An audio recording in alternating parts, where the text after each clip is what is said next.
Speaker sir, मेरे विधानसभा में GT road के ऊपर बस्ताड़ा टोल है और उस टोल को बचाने के लिए हजारों की संख्या में छोटे और बड़े वाहन वो कुटेल गांव से गुजरते हैं और जब वो वाहन वहां से गुजरते हैं वो ना केवल अपना टोल बचाते हैं बल्कि जो समय उनका लगता है उसको तेज स्पीड से चलकर वो अपना समय भी बचाने का प्रयास करते हैं। स्पीकर सर, मैं आपके माध्यम से बताना चाहूंगा सरकार को कि कितने एक्सीडेंट उस सड़क के ऊपर हो रहे हैं।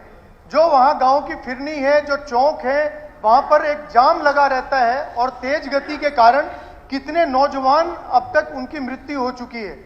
तो मेरा इसमें कहना है कि अगर टोल वहां से शिफ्ट हो सके तो बहुत अच्छी बात है। अगर टोल किसी कारण से शिफ्ट पॉलिसी के कारण से नहीं हो सकता तो ऐसी व्यवस्था बनाई जाए कि जिन जिन गांव के अंदर से टोल को बचाने के लिए ट्रैफिक जाता है वहां की पंचायतों के साथ प्रशासन तालमेल करके और व्यवस्थाएं बनाने का काम करे। चाहे उसमें स्पीड ब्रेकर देने की बात है, चाहे लो हाइट बैरियर बनाने की बात है, या इस प्रकार से सीसीटीवी कैमरा जो टक्कर मार के और किसी के एक्सीडेंट करके भाग जाती हैं गाड़ियां, उनका पता भी नहीं चलता है। तो स्पीकर सर, ये एक बहुत ही गंभीर विषय है। और उसके साथ साथ जो यमुना क्षेत्र में जो हमारा खनन का इलाका है वहां पर भी बहुत बुरी हालत है। वहां पर भी जो बड़े बड़े डंपर हैं वो गांव के बीच में से निकलते हैं। तो मेरा ये अनुरोध है कि जो जमुना में जो खनन जहां पर होता है वहीं जमुना के बांध के ऊपर से सड़क बनाकर और मेन रोड तक उसको निकाला जाए ताकि वो डंपर जो हैं वो गांव के अंदर ना आए। क्योंकि जब डंपर गांव के अंदर से जाते हैं तो उन गांवों में भी लालूपुरा, फरीदपुर, ऐसे बरसत, कितने गांव ऐसे हैं जहां पर बड़े डंपर जाते हैं, सारी गलियां नालियां टूट जाती हैं और कितने एक्सीडेंट वहां पर भी स्पीकर सर होते हैं। और इसमें तो रेवेन्यू सरकार को मिलता है, तो सरकार को इसकी प्लानिंग करनी चाहिए। दूसरा विषय स्पीकर सर, पानीपत से जुड़ा मेरा विधानसभा है।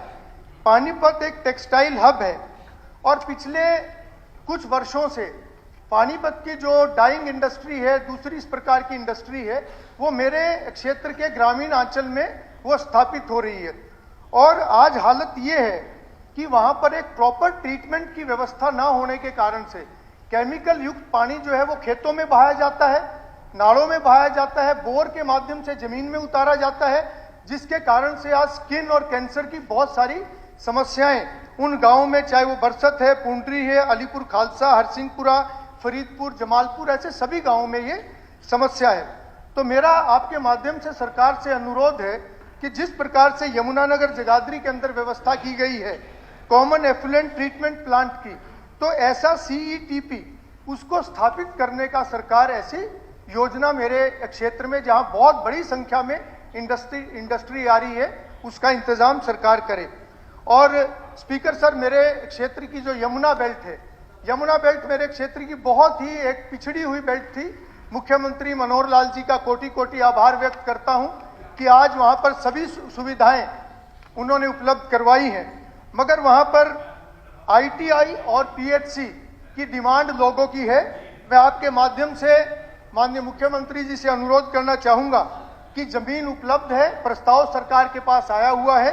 नली खुर्द और नली पार गांव के बीच में आईटीआई प्रस्तावित है, उसको सरकार मंजूरी दे। उसी प्रकार से डाकवाला, गुजरान और मोदीपुर के बीच में भी पंचायत ने जमीन देने का प्रस्ताव दिया है, तो वहां पर एक पीएचसी का निर्माण कराया जाए।